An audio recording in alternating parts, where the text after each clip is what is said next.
My name is Callie Michelle McCormick. I'm 26 years old, and I have Ophidiophobia, the fear of snakes. Snakes have terrified me for as long as I can remember. I think there's something deeply wrong about a creature that slithers around on its belly and smells with its tongue. Excuse me, but normal animals taste with their tongues. Smelling is what noses are for. Snakes need to get with the program. I once heard a statistic, don't ask me where because I don't remember, that said people who are afraid of spiders usually aren't afraid of snakes, and vice versa. I can't speak for the scientific community, or any community for that matter, but it checks out for me and my boyfriend Ben. Snakes don't bother him at all. Spiders, on the other hand, he can't even look at one on TV without physically turning his head away. But I don't mind spiders. I actually think they're kind of neat. The way they have 8 legs, how some of them are hairy, and they had excellent work ethic. They eat the bugs everyone hates, like flies and mosquitoes, and never ask for praise. I like to think of them as nature's little exterminators, or in the case of certain tarantulas, nature's large exterminators. In most relationships, the man handles the bugs. In ours, I deal with the spiders, and Ben handles the occasional snake that somehow finds its way into my house, assuming he's around. We don't live together. He shares a place with his best friend Brady, and another friend, Calvin Brewster. I live with my sister Sierra, and her husband, Calvin Harrison. Yes, there are 2 Calvins. No, that has nothing to do with the snakes, but it doesn't help my stress levels. I've hated snakes my entire life, but for a long time, my fear was purely theoretical. I'd never had an up-close encounter with one, at least not until I was 19. I graduated at the top of my class from Bemidji Township High School in Bemidji, Minnesota in 2009, and moved to Los Angeles to chase a screenwriting degree at UCLA. I could only afford about a year out there, thanks California taxes, but it was long enough to fall in with a group of girls who took an immediate liking to me. They're also the reason I don't look anything like I used to. Naturally, my hair is chestnut brown, and back then I still had a bit of baby fat. The girls put me on a workout routine I've stuck with ever since, and convinced me to bleach my hair. Recently, I added faux extensions in magenta and dark violet, because I liked the idea, and more importantly, I liked how it looked. As the saying goes, I look good for myself. I've got no one to impress. You'd better ask your GPS, I ain't the one to address. Unless you count Ben, but he doesn't care what I look like. He cares about what's on the inside, which is how it should be. For our friend Haley's birthday, we decided to throw a big Britney Spears themed party. She was a super fan, so all of us dressed as Britney from different music videos. Baby One More Time, Oops, I Did It Again, Toxic, the works. One girl, Christina, suggested we write down all of Britney's videos, toss them into a hat, and draw at random. Guess which one I pulled? I'm a Slave for You. You know, the one where Britney spends most of the video, with a yellow python draped around her shoulders. I suggested using a realistic rubber snake. A reasonable compromise, I thought. Christina vetoed it immediately, insisting we go for a lifelike vibe. Keep in mind, this wasn't even her party. Apparently authenticity mattered to her, more than my sanity. Her final verdict was simple. Show up with a real python on my shoulders, or don't bother showing up at all. For the record, I no longer speak to the bitch. Draw whatever conclusions you like. So instead of spending the night celebrating Haley, who I do still talk to occasionally, I spent it frozen in place with a real python pressed against my bare shoulders, silently counting the seconds until it was over. I know there are worse stories. For example, Brady nearly died after a childhood run-in with bees, and Ben once woke up covered in baby wolf spiders. Objectively speaking, I survived my night relatively unharmed. Subjectively, it ruined me. That experience didn't just reinforce my fear of snakes, it multiplied it by about 100,000. Ever since then, the idea of being within 6 feet of one makes my skin crawl. As if that wasn't bad enough, I had an even worse experience when I went on a yacht cruise with my sister, her husband, and my best friend, back in 2015. My brother-in-law, Calvin Harrison, works for a construction company whose wealthiest client decided to throw a holiday party for everyone involved in building their newest casino in Las Vegas. The party turned out to be a week-long cruise on the client's luxury yacht, departing from the Florida Keys. Each worker was allowed to bring up to 3 guests. Most people brought their significant others. Calvin brought my sister Sierra, me, and a guest of my choice. Naturally, I called my best friend Gabby Rant. She was skeptical at first. This sounds too good to be true. Oh, it's true, I said. Very true. How big is the yacht? I haven't seen it, but I hear it's big enough to hold about 100 people comfortably for a week. Gabby whistled. Okay, so not a dinghy. Exactly, so are you in or are you pretending not to be in? That depends. When are we leaving? You said we, that means you're in. It means I'm cautiously optimistic, she said. When's the departure date? This weekend. We fly to the Keys first. The neck gives me 4 days to pack. Perfect. All I really need is a bikini. Maybe you could also bring something nicer for dinners, I said. Like a dress or something. She laughed. I'll just borrow one of the thousands you own. Maybe that strapless silver mini with the slits? That would make you look like a hooker. Wow, no need to be such a whore. I gasped. Excuse you? No one has popped my cherry. I meant whore ironically. Uh-huh. Meanwhile, you slept with 5 guys. Bitch, I said I got 5 guys as in the restaurant. Nice cover, ho. We both cracked up. You're such a weirdo, she said. Thank you, I take pride in it. I paused. So you're coming, right? For sure. I'll be packed by tomorrow. Great. We'll pick you up before heading to the airport. A couple of days later, Calvin, Sierra, and I were packed and ready to go. We stopped by Gabby's parents' house to pick her up, and before I knew it, we were on a plane headed to Florida for the holiday yacht party. I'd never been on a yacht before, but everything I'd heard turned out to be true. It wasn't miles long or anything, but it was more than big enough to comfortably hold the 100 or so people who showed up. Calvin and Sierra wandered off with his boss to mingle, leaving Gabby and me free to explore, and eventually claim the hot tub. Not jump in, obviously. It's hot water and not very deep. More of a cautious slide, casual, graceful-ish. We let the jets do their thing, and chatted for a few minutes when a guy around our age wandered over, wearing dark blue swim trunks and flip-flops. Hey, I'm Mason, he said, his voice carrying a Boston accent. Mind if I join you? Gabby giggled immediately. Sure, she's helpless around accents, an absolute sucker. Admittedly, I am too, but I prefer British, French, and Italian. Maybe Australian on a good day. Gabby, however, has a very specific weakness for Boston boys. Her last 3 boyfriends were from Boston, which feels statistically significant. Mason slid in next to her, and gently took her hand. That looks heavy, he said. Let me hold it for you. Gabby practically liquefied. Ooh, you're smooth. Cliché, I muttered. She elbowed me hard. Ack, I yelped. You elbowed my boobie. You want me to kiss it and make it better? Mason offered. I grimaced. I'm good, thanks. Kiss mine instead, Gabby said. I stared at her. Ew. No, ew, sweetie, it's perfectly natural. I'll let you believe that. I climbed out of the tub. I'm going to give you 2 some alone time and go see what my sister's up to. Have fun, Gabby said, already no longer listening. The love-struck hoe. I found Sierra standing alone on the deck, leaning against the railing and watching the ocean. Hey, I said, what are you doing out here by yourself? Nothing, she replied. Just enjoying the breeze. Calvin's playing poker with his boss, and I'd rather not know how much money he's losing. How do you know he's losing? She gave me a look. Have you ever seen him play poker? No, let's just say the dogs are better at it. The dogs? You know, the painting, dogs playing poker. Oh, I said, that's bad. She laughed. That's why I handle the finances in our household. The next day, the captain warned us about an incoming storm and told us we'd have to cut the trip short. It sucked, but in hindsight, it was the right call. I mean, I'd rather be disappointed than dead. And besides, maybe someday I'll take a real cruise. Somewhere nice. Jamaica maybe. After Ben and I get married. A honeymoon cruise sounds perfect, and, sorry, I do that sometimes. I get ahead of myself. It's a running joke among our friends that the only guarantees in life are death, taxes, and Ben and me eventually getting married. Anyway, the storm hit sooner than anyone expected. At first it was manageable. Bigger waves, stronger winds, nothing the captain didn't seem prepared for. Then someone shouted, "Brace for impact." That was the last thing I heard. After that, there's nothing, just a blank space where memory should be.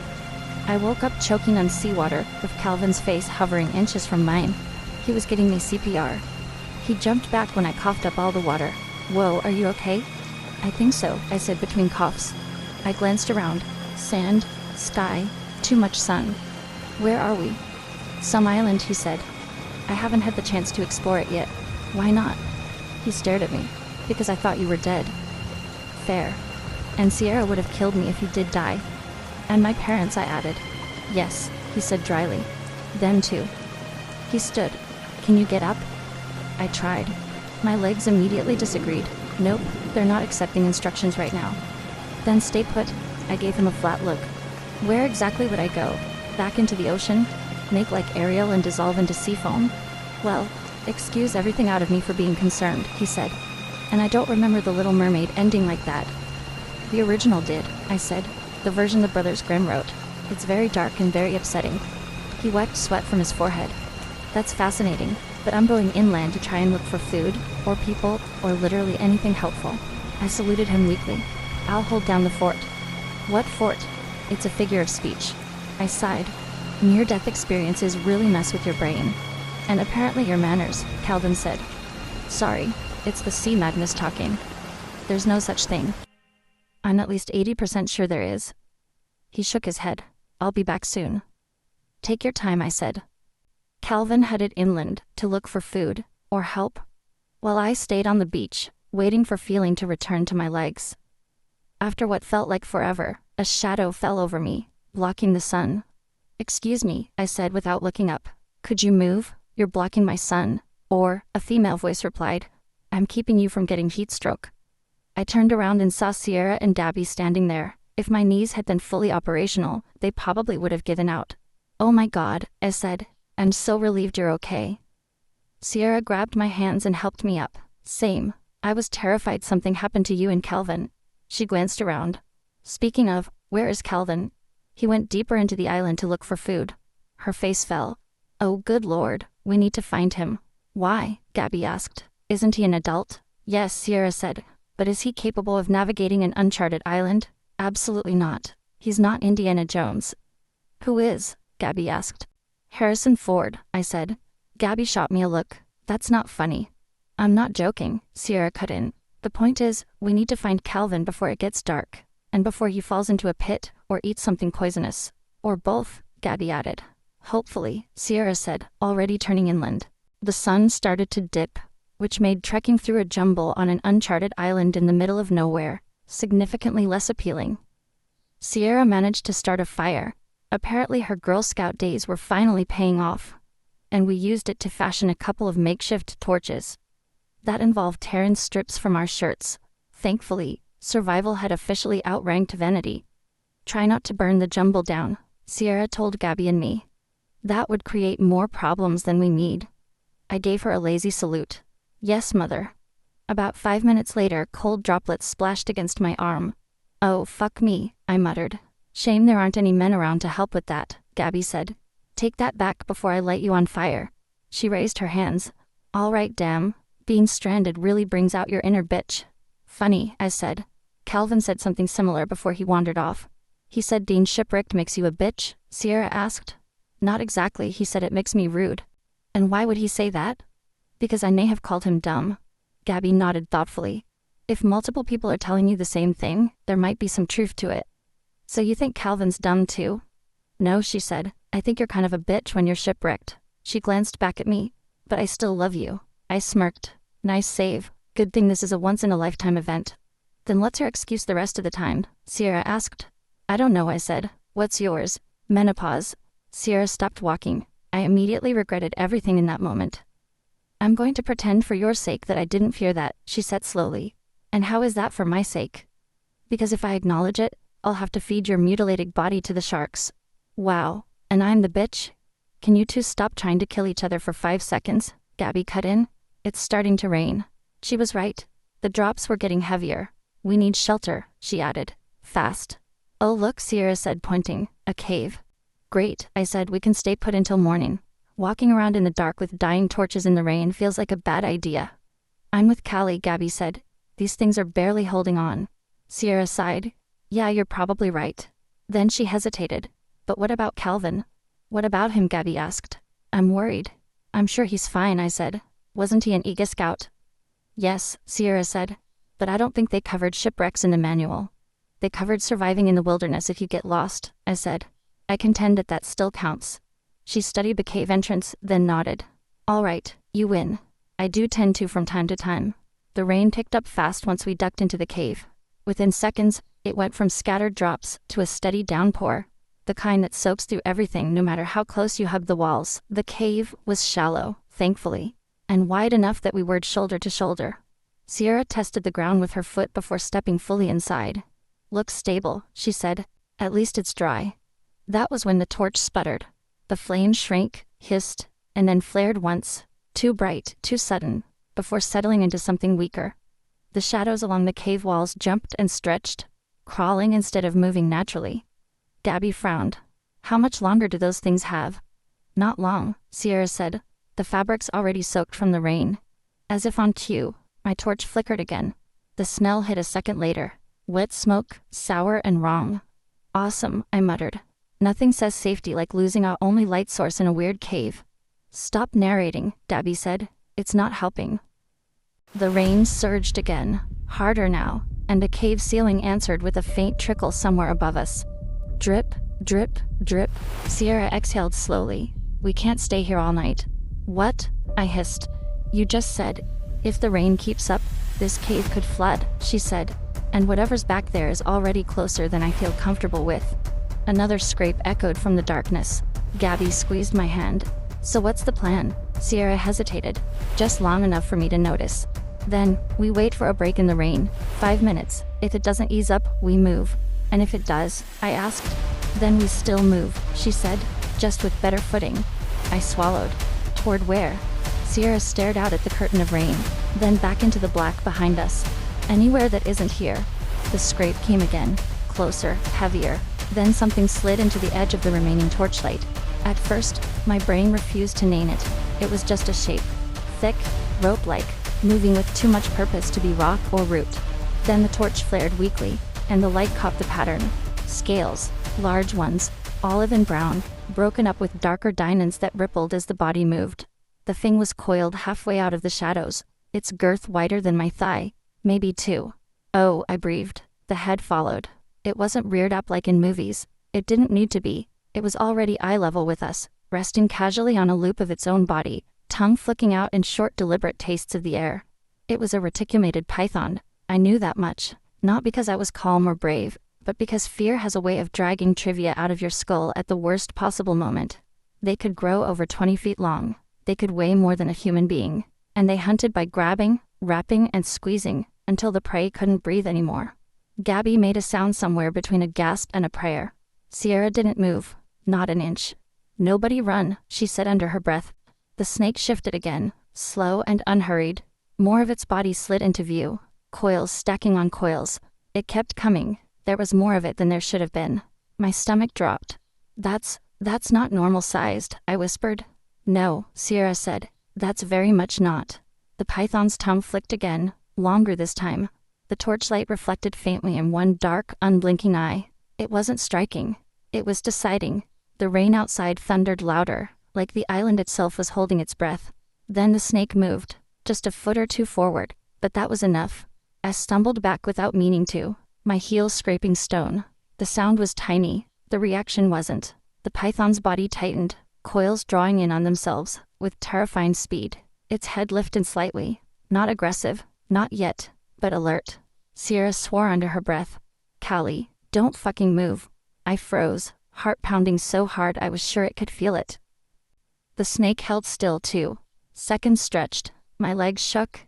Every instinct screamed to run, to scream, to do anything except stand there and be judged by something that could kill me without venom or claws or effort.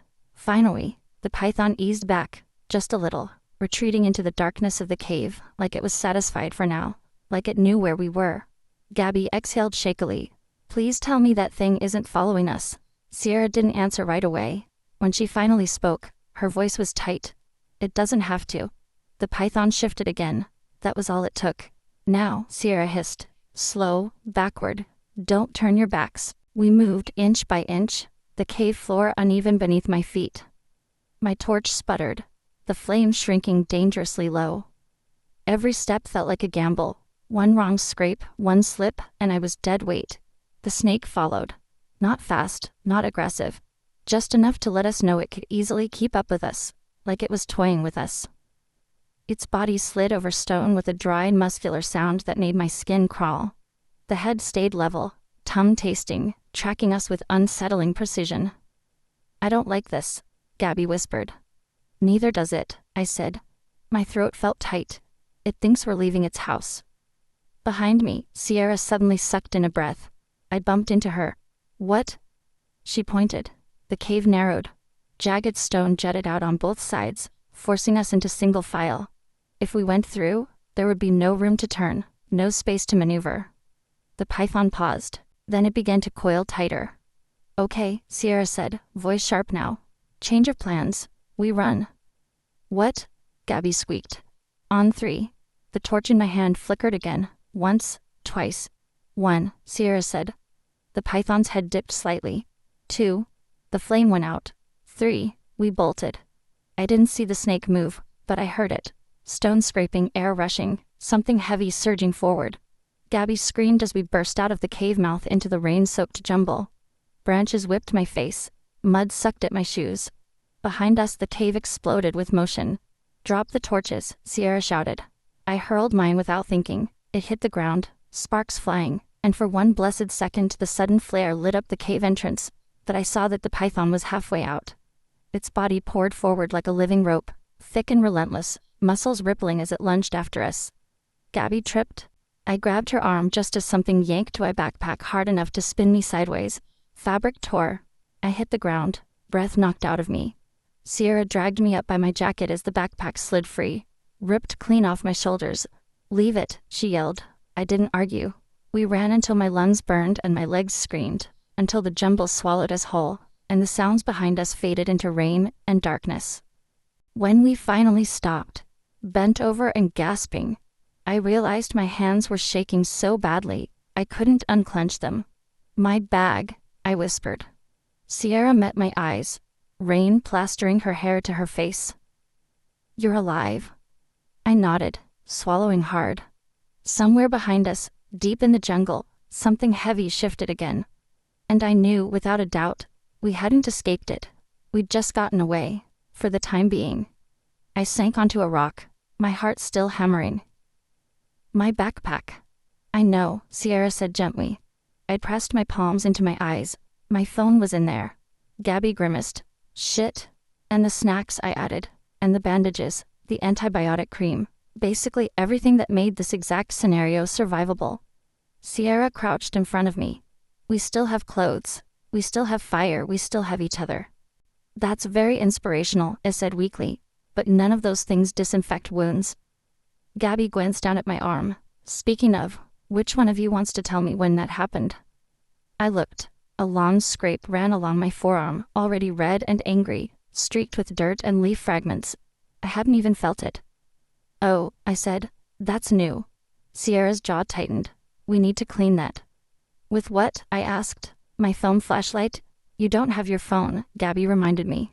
It's in the bag you ditched back in the cave. Thank you, Gabby, I said sternly. I blew out a sigh. It's no use. That stupid python probably swallowed it whole thinking it was some giant rat or something. Silence settled between us, broken only by rain and the distant surf. I swallowed.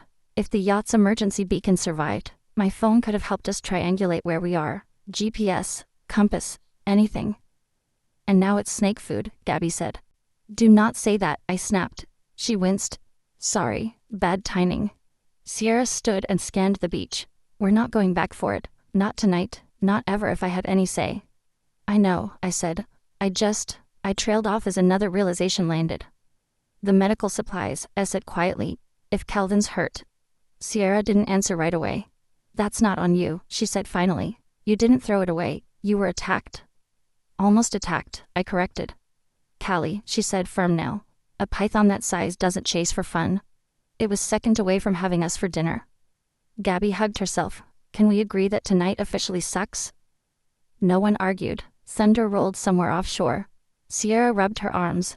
We need shelter again. Somewhere open. No caves, no tight spaces.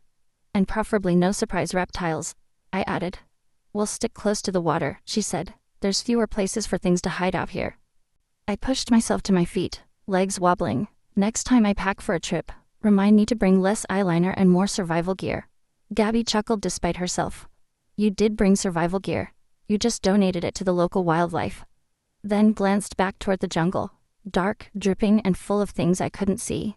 Somewhere in there was my phone, my bandages, and a snake big enough to swallow the idea of rescue whole. Suddenly the island felt a lot smaller. We were halfway down the beach when someone stumbled out of the tree line. "Calvin," Sierra breathed. He barely made it 2 more steps before his knees buckled. I rushed forward with Gabby just in time to catch him before he face-planted into the sand.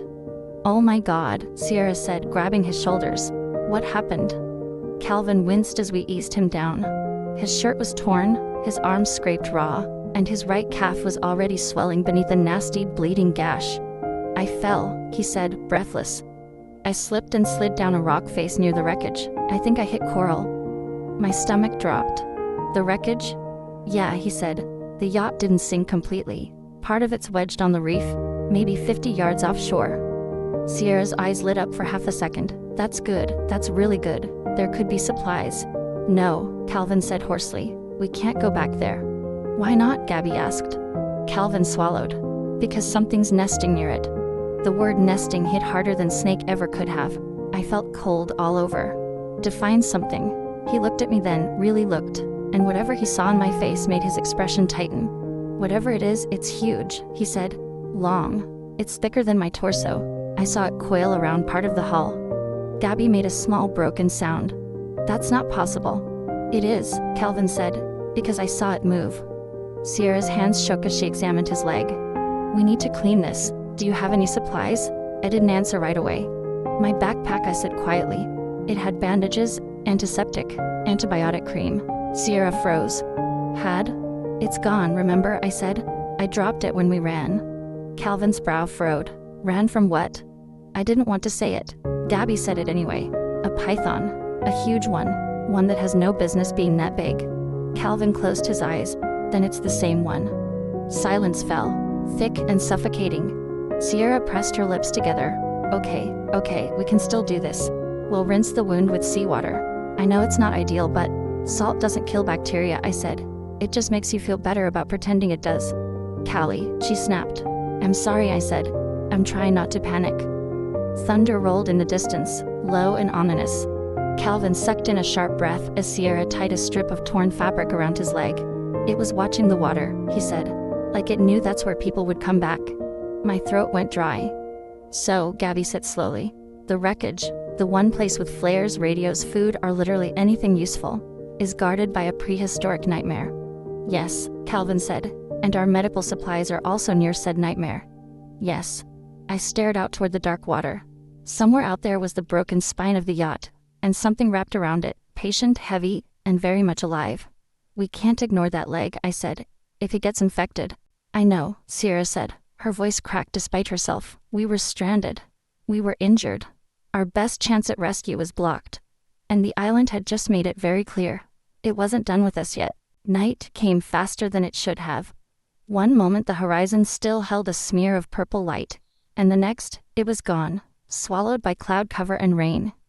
The wind picked up, sharp and wet, cutting through our torn clothes like we weren't wearing any at all. Calvin shivered violently. Sierra wrapped her arms around him. "You're going into shock."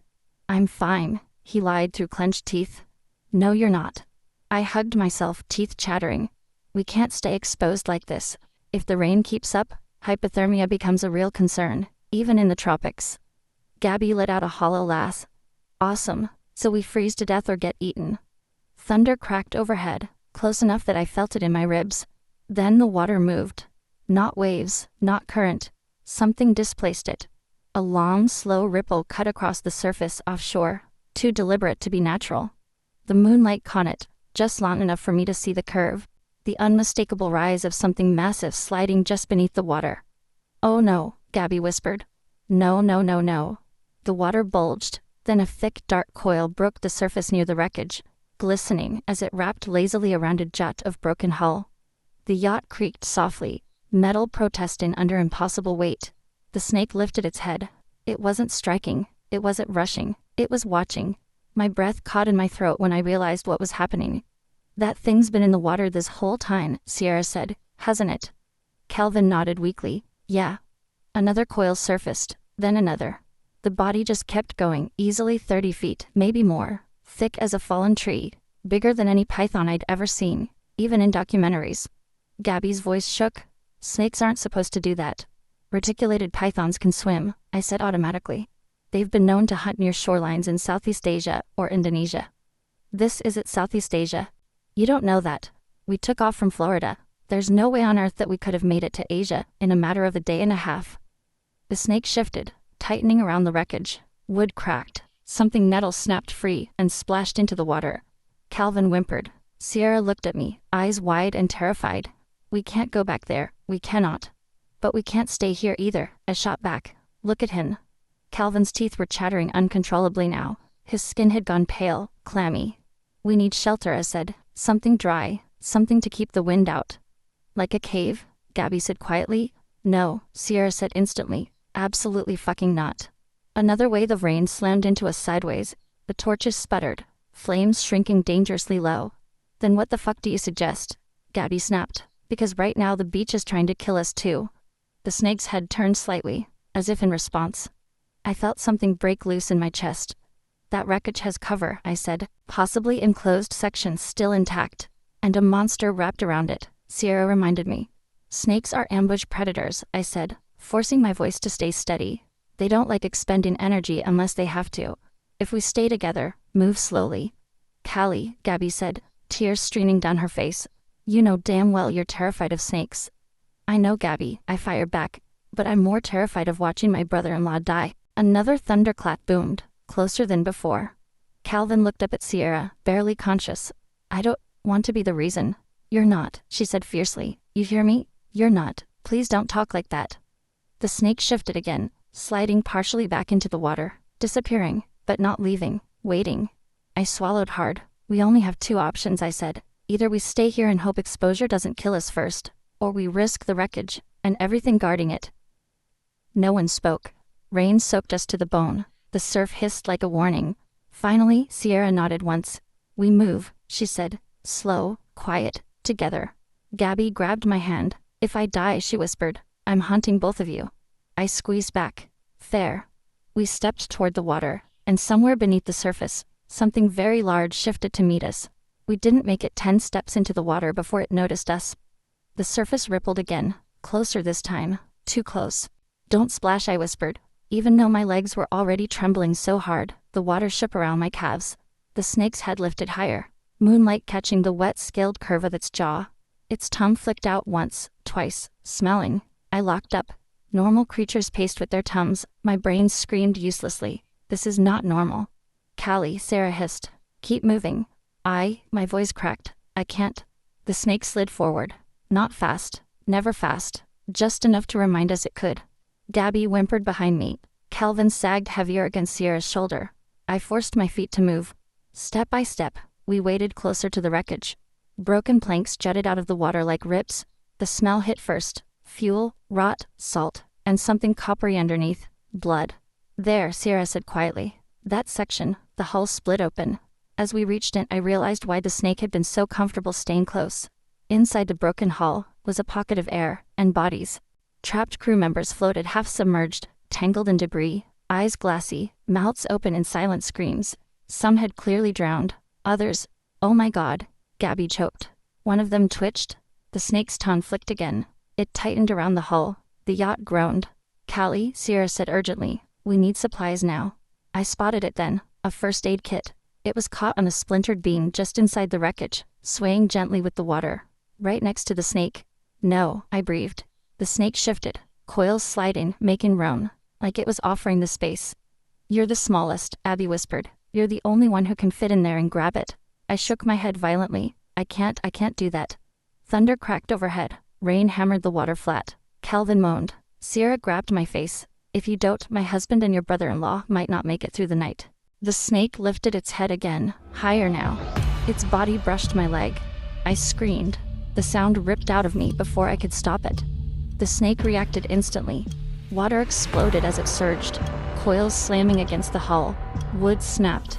A dead body was yanked under in a violent swirl. Callie, now, Sierra shouted. I didn't think. I moved. I lunged into the wreckage, scrambling over slick boards, fingers numb, my heart trying to claw its way out of my throat. The air inside was hot and foul. My hands closed around the first aid kit, and the snake followed. Its head pushed into the opening, jaws parting slightly, breath hot against my calf. I could see individual scales, scars, old damage. This thing had clearly lived a long time. "Please," I whispered, not sure who I was begging. I ripped the first aid kit free, and the snake struck, but not at me. At the space I'd just been in. Its jaws slammed shut with a sound like wet wood cracking. I dove backward, slamming into the water as Sierra and Gabby dragged me out by my arms.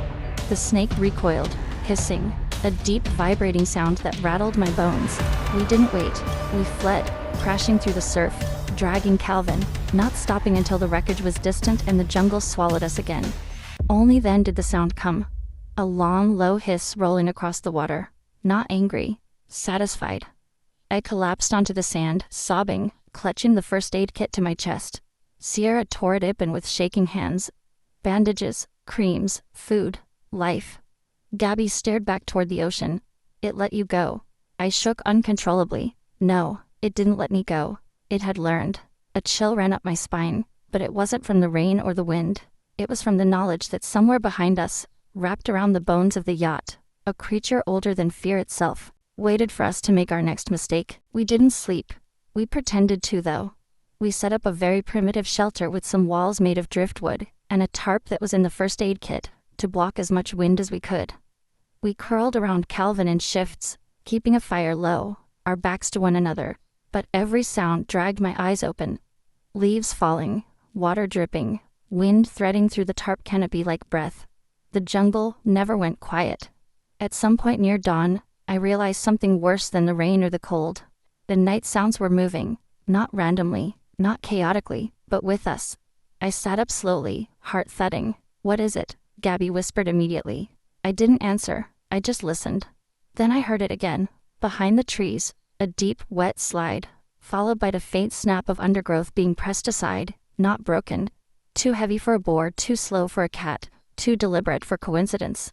Sierra's eyes met mine across the fire. She knew. "It's inland," she mouthed. Calvin stirred, feverish. "Don't go back."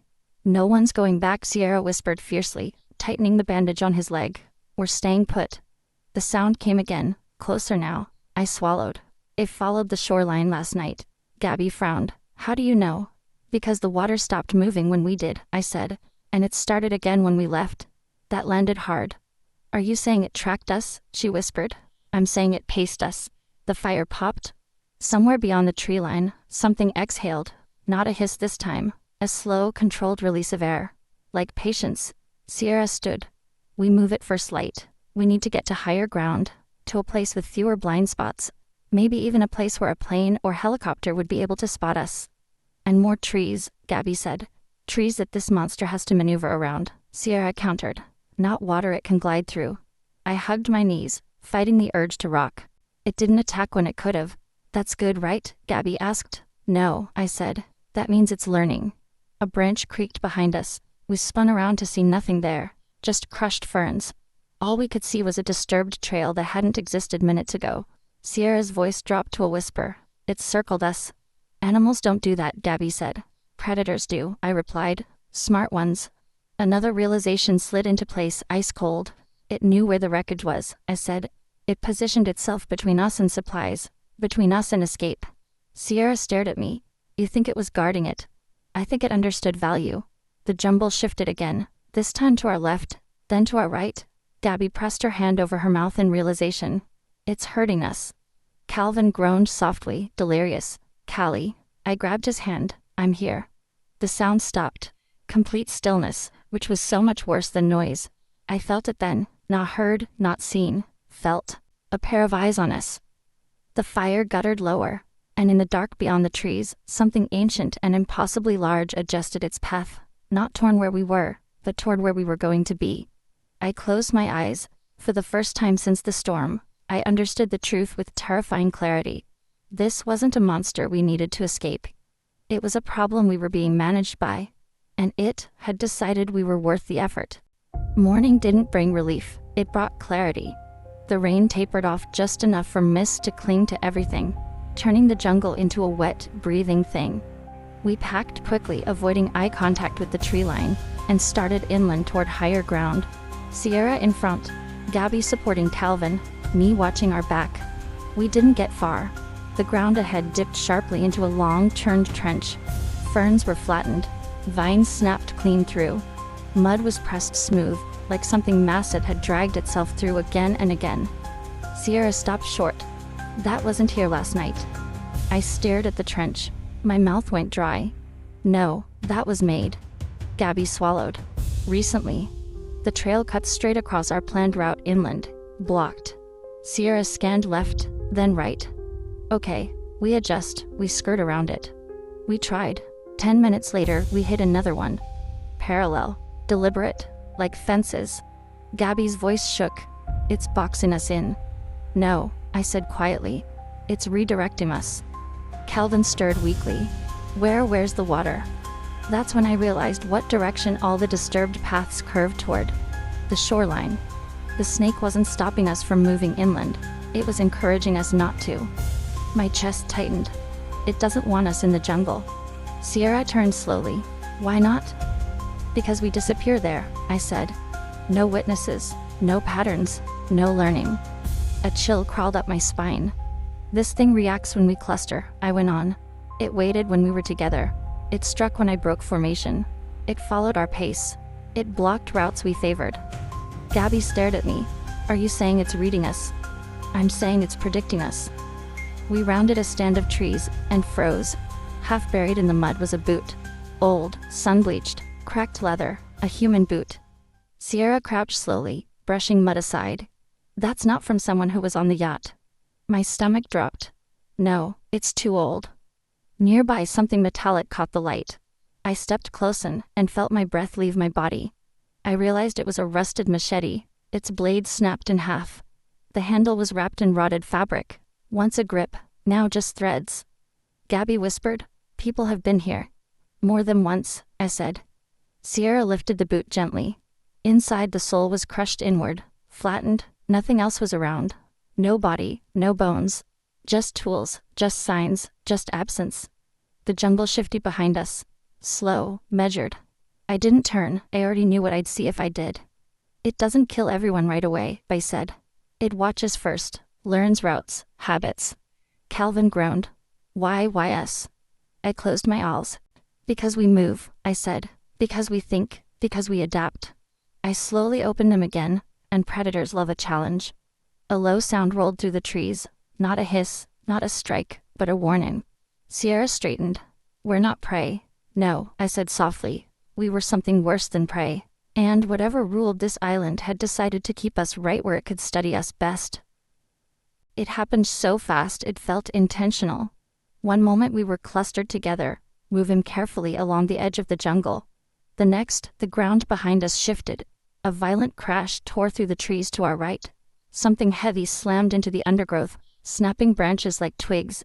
Move, Sierra shouted. We scattered on instinct, and the island punished us for it. The snake burst through the foliage in a rolling wall of muscle and scale, its body striking the ground with enough force to knock me off my feet. Gabby screamed. Calvin slipped from her grip, collapsing hard into the mud. Calvin, Sierra spun back toward him, and the snake cut her off, not with its head, but with its body. A thick coil slammed down between them, coiling tight, forming a living barrier that hissed and flexed. Sierra skidded to a stop, barely a foot from it. Doc, I screamed. Sierra, don't. The snake reared, towering above us now, its head swaying slowly, as its tongue flicked out again and again. Counting, measuring, deciding. Calvin groaned from the other side of the coil, disoriented and helpless. Help, he rasped. The snake shifted closer to him. No, I said. My voice came out steadier than I felt. No, you already know what he is. Everyone froze, the snake's head angled toward me. I swallowed hard, every nerve screaming at me to run, but I stepped forward instead. Callie, what are you doing? Gabby whispered, panicked. I didn't look at her. I'm talking to it, I said. Sierra's eyes went wide. Callie. It knows patterns, I said. It knows fear. It knows hesitation. I took another step. The snake followed my movement, not toward Calvin, toward me. My heart slammed against my ribs. I could smell it now, earthy, damp, reptilian. Its body shifted, massive coils sliding across the ground with obscene ease. Callie, Sierra begged, please don't do this. You're going to get yourself killed. I forced myself to breathe. Predators prioritize threats, I said quietly, not meals. I lifted my hands slowly, palms open, visible. I'm afraid of you, I said to the snake, my voice shaking just enough to be honest. But I'm not running. The snake paused. Its tongue flicked once, then again. I took one more step forward.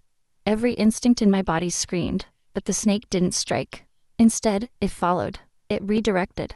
The coil separating Sierra and Calvin loosened slightly, just enough. Sierra, I said without looking back.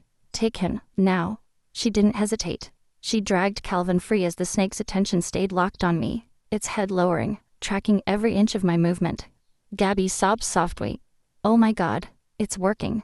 I backed away slowly, deliberately, leading the snake with me, away from them, away from the path they needed. My legs shook so badly I thought I might collapse. You don't want them, I whispered. You want me. The snake surged forward a half step, close enough that its shadow swallowed me whole. I almost broke, almost. Then Sierra shouted, We've got him. I didn't turn, I didn't stop. I kept backing up until the jungle swallowed me, and the snake followed, silent, relentless. Only when I was sure they were gone, did I let the fear fully hit. I was alone, unarmed, face to face with the thing that had been studying me since the wreck. And for the first time, I understood the most terrifying truth yet. It wasn't chasing me. It was accepting betrayed. I stood very still. Not because I was brave, rather, because I'd learned something important. When I panicked, when my breathing sped up, when my heart pounded hard enough to shake my chest, the snake reacted. Its head lifted higher, its body tightened, its tongue flicked faster, sampling the air like it was tasting my fear. When I slowed down, it softened, not relaxed, never relaxed, but curious. I forced my breaths to even out, in through my nose, out through my mouth, slow, controlled, deliberate. The snake mirrored me, its movements smoothed, its tongue flicking less frequently. Oh, I whispered, barely sound at all. You're listening. The snake lowered its head slightly. I felt dizzy, not from fear, but from the realization crashing into me. It wasn't just reacting, it was communicating. Not with words but with rhythm, presence, and restraint. I took a careful step backward, and the snake followed, but not aggressively. It was matching my pace, measuring distance, almost like it was guiding me. That's when I heard it. Another slide, behind me. I froze. The jungle shifted again, this time to my left, then to my right. My breath hitched despite myself when I realized what was happening. No, I whispered. God, please don't let this be real. A second head emerged from the undergrowth, smaller, but only in comparison to the first monstrosity. This one was thinner, younger, watching and learning. My stomach dropped. You weren't alone, I breathed. You were teaching your young how to hunt. The larger snake shifted slightly, positioning itself between me and the younger one. Not protecting me, protecting it. I was the lesson. The jungle pressed in on all sides now. I had nowhere left to lead them, nowhere to trade space for time. My breath started to shake. The big snake noticed immediately, and its body tensed up again, like it was prepared to strike. I forced myself to slow down again, tears slipping down my face as I fought for control. Easy, I whispered. Easy. The younger snake crept closer, tongue flicking rapidly, too fast, too eager. The older one hissed, not at me, but at the younger one. The younger snake froze. The sound cracked through the trees like a whip. And then, a new sound, sharp, mechanical, wrong. A distant thump thump thump rolled through the air. I frowned. The snake stilled. The sound grew louder, rhythmic, pulsing. My breath caught. That's, I whispered. The jungle exploded with noise. A helicopter burst through the cloud cover overhead, rotors tearing the air apart, spotlight slicing through the canopy like a blade. Wind flattened leaves, sand whipped up around me, and the sudden violence of sound shattered the jungle's careful balance. The younger snake recoiled instantly, vanishing into the undergrowth. The older one reared high, hissing in fury, as the spotlight locked onto it. This is a search and rescue operation. Show your hands. I collapsed to my knees, sobbing. The snake hesitated, just for a moment. Then it slipped backward into the jungle, disappearing with impossible smoothness, swallowed whole by green and shadow. As hands grabbed me and dragged me clear, as a blanket was wrapped around my shoulders, and someone kept shouting, We've got one, we've got one. I caught one last glimpse into the trees. The jumble had gone still again, but I knew better now.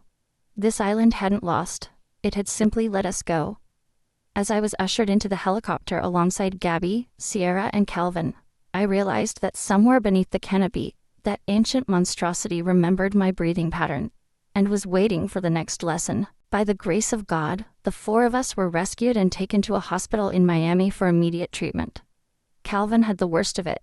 The injuries he sustained exploring the island almost sent him into shock, and the doctors said he would have developed sepsis had we not gotten out when we did. We were shocked to discover that out of the 115 people on board the yacht that day, 100 guests, 50 crew members, the 4 of us were the only survivors. The authorities determined that most of the victims either died on the shipwreck impact, drowned, or died from exposure. All of us were suffering from dehydration, hypothermia, and varying levels of trauma, but we all made full recoveries in the weeks that followed. Gabby was so shaken up she went mute for a couple days after we got home. When officials at the hospital asked her what happened, she couldn't tell them. She had to communicate by writing everything down on a whiteboard. In addition to the hypothermia, dehydration, and trauma, it was discovered that Sierra had internal bleeding and 2 cracked ribs from the impact of the shipwreck. She did complain a bit about pain in her chest, but the doctors think she was running purely on adrenaline the entire time, and she didn't realize how serious her condition really was until she was able to breathe easy in the helicopter after we were rescued. As for me, the huge gash on my arm that I suffered when we had to run from the snake the first time needed 5 stitches and left a scar to this day. I wear the scar with pride, as it reminds me of how strong I am and what I've overcome on that island. I was told that I was teetering on getting an infection so severe that they would have needed to amputate my arm from the elbow down had I not gotten to the hospital in time. I'm thankful that we got out when we did, and that God was looking out for us. I shudder to think what would have happened had we had to spend another night on the island, and what else we would have run into. As if a monster snake and its monster offspring wasn't bad enough, it took about a month and a half for the nightmares to stop. A month and a half before I stopped waking up in the middle of the night screaming in a cold sweat, fearing the monster snake was going to pop out from under my bed and get me. A month and a half for my hands to stop shaking when I was trying to relax. Our story hit the news, and it was even the inspiration for a special episode of Destination Truth with Josh Gates. He took his team to the island we shipwrecked on to try and find the snakes themselves, and they uncovered significant evidence that it does in fact exist. Calvin, Sierra, Gabby, and I were even interviewed for the show, recounting our experiences that fateful night. All in all, it was a horrifying time that I would rather not have to go through again. Once was one time too many, if you ask me. In what shouldn't come as any kind of shock, I came out of that experience with an even deeper fear of snakes. As if regular-sized ones weren't bad enough. Now there's the knowledge, solid, undeniable knowledge, that something much larger exists out there. Something ancient. Something patient. The doctors told me the nightmares would fade with time, and they were mostly right. I don't wake up screaming anymore.